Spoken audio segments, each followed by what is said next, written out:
We have over 1,000 security professionals in our Chief Security Office, and we have our ISO certification and do and lead a lot of the domestic thinking around what we're doing in cybersecurity. So we have a rich heritage in this space and can more than appropriately secure that data traffic, starting from your device all the way into your back-end system. So that's something to think about, certainly as you're deploying these, and how you're going to do that on a redundant basis, and geo-redundant centers is important.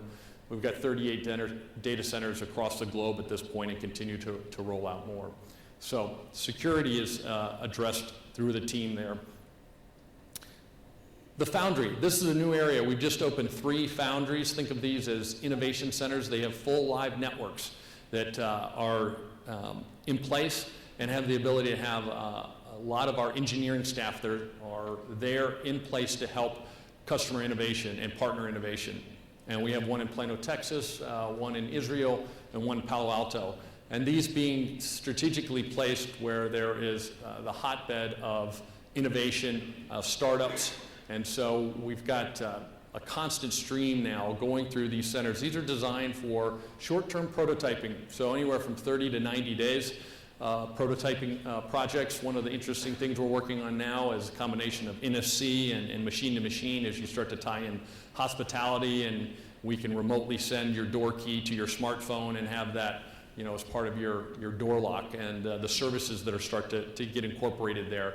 So as you have those ideas, you know, bring those to your AT&T team. We would love to get those in and start to do some prototyping in these centers. It's all shared IP as we get into that, a very open environment, and we are open for business in that space. And so you'll see more and more coming from those. One of the areas that came out of our Foundry last year was in the area of healthcare and the ability to build a vertical specific API platform. And what kind of capabilities could we imbue into this platform and allow us to expose those to developers and customers. And so the mHealth developer platform, we've launched that officially. If you were at CES, that was the initial debut. It is now out and available. But the goal of this is to expose a suite of APIs and platforms, and we're working to integrate Axeda into the platform here to provide that exchange of information. And you see the little blue heart icon, that we call that our mHealth button, and that is for anyone that signs up, any developer that signs up and is willing to exchange data from their applications with other folks on the platform. And so we've now got, we're in the dozens of developers that have agreed to do that, and some very substantial announcements coming shortly, so that you can get access to device information, various different applications data that's out there today, to be able to provide you with a richer and richer data set to innovate upon. Obviously, it's all anonymized, no personal information there, but allow you to have a much richer set of information to be able to design your applications. The other piece that I'll touch on is the ability to provide services like mHealth storage.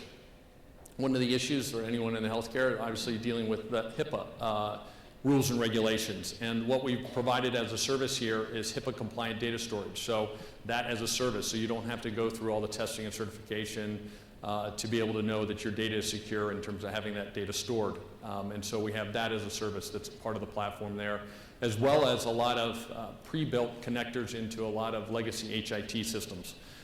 And that's obviously an important part in terms of designing your applications. To a suite of that 1,500 devices that I talked about that we have certified, we're adding more and more of those devices to the platform, so you have access to a suite of a lot of medical devices that we've already certified, so you know as you're designing your application, those are already pre-certified on the AT&T network. And you can see the proliferation of those mHealth buttons on more and more applications you'll start to see come out, and the ability to have that data exchange between various applications to design, as I stated, better and better applications for the future. We talked about transforming healthcare, and this is one of the areas that we're very excited about, is what we're doing in the remote patient monitoring as we start to integrate in the Vitality Glow caps, as we think about prescription adherence as well as chronic disease management. In the case of diabetes, already working on having an end-to-end service to be able to provide real-time alerting and monitoring through nurse call centers of high and medium risk diabetics to be able to reduce the number of ER visits that are incurred and the significant savings that are driven out of that. And taking that directly to the corporate payers through disease management organizations. To fitness and wellness, and that's really taking advantage of that mHealth platform that I talked about with the APIs and the proliferation of devices, and how do we make that information available and start to think about the ways that we can design better applications, consumer applications for fitness and wellness. To independent aging and all of the ability for the sensors to be able to place throughout your house to detect temperature, whether you put these next to the stove and the stove has been on too long, to alert members of family members, the elderly that are living at home, to be able to live at home longer without having to need assistance, and being able to interconnect that through what we announced in our connected home service, and having hubs and gateways to connect those various devices and provide access to that on your smartphone. So we see the ability here in healthcare to truly transform an industry and be an active participant in that. And so we're very interested in looking for a lot of the information and partnerships in this room to be able to do and provide better and better services, network and platform capabilities to do that.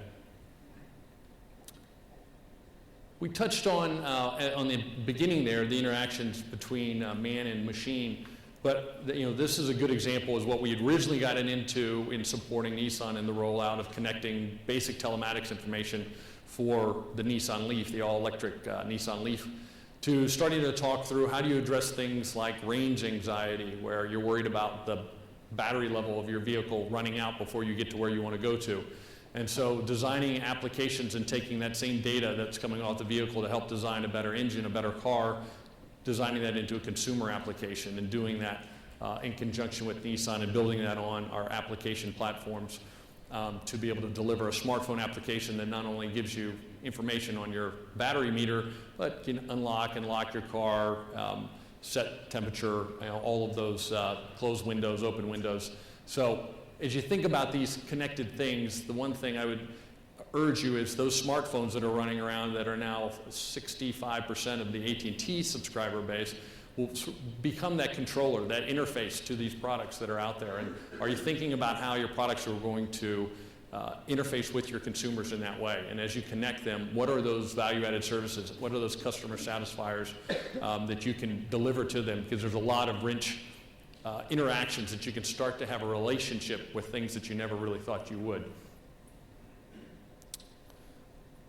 So let's spend a minute on what we're doing with Axeda and how we're integrating with the Axeda team, the Axeda platform, and the folks from Axeda have done a ton of work here in the first 6 months of the year as we started to take a look at all the services that we had relative to the network and the devices and the OSS and BSS capabilities for provisioning and managing SIMs, and how do you integrate into the Axeda platform. And we talked about location and messaging, so those will be some of the first APIs that we'll have integrated into the platform. AT&T Control Center, all of those capabilities relative to managing your SIMs and your devices in the Axeda console.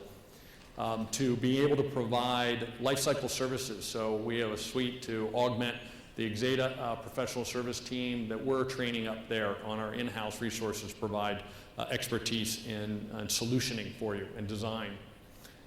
We have developer kits, so we have preset developer kits that you can order that have 5 SIMs that are ready to go with a set amount of data on those, so you can start to do testing of your solution that you're building, so we can ship those out and are set up for our developers. I already mentioned what we're doing on a global basis with over 200 countries connected where those devices and SIMs can now roam.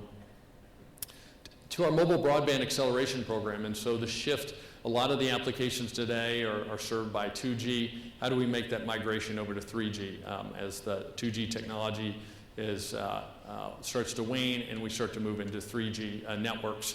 We've been using our buying power to significantly help bring down the cost of that as 3G is ramped up, and so minimizing the cost differential between 2G and 3G and working with our module partners on doing that. And so we have a number of modules there that we can work with you on that we've been able to reduce the cost jointly together there. So this is a little teaser, I guess, if you will, of some of the integrated dashboards that you're going to see in terms of the integrated Axeda platform into the AT&T platform powered by Axeda, and our ability to both integrate our AT&T Control Center, or for some of you that know this term, our Enterprise On Demand platform, which was our original homegrown platform. We talked about the integration of messaging and location, and as we look toward the end of the year and the first part of next year, moving that into the AT&T distributed cloud architecture and being able to support that as an AT&T hosted and managed platform.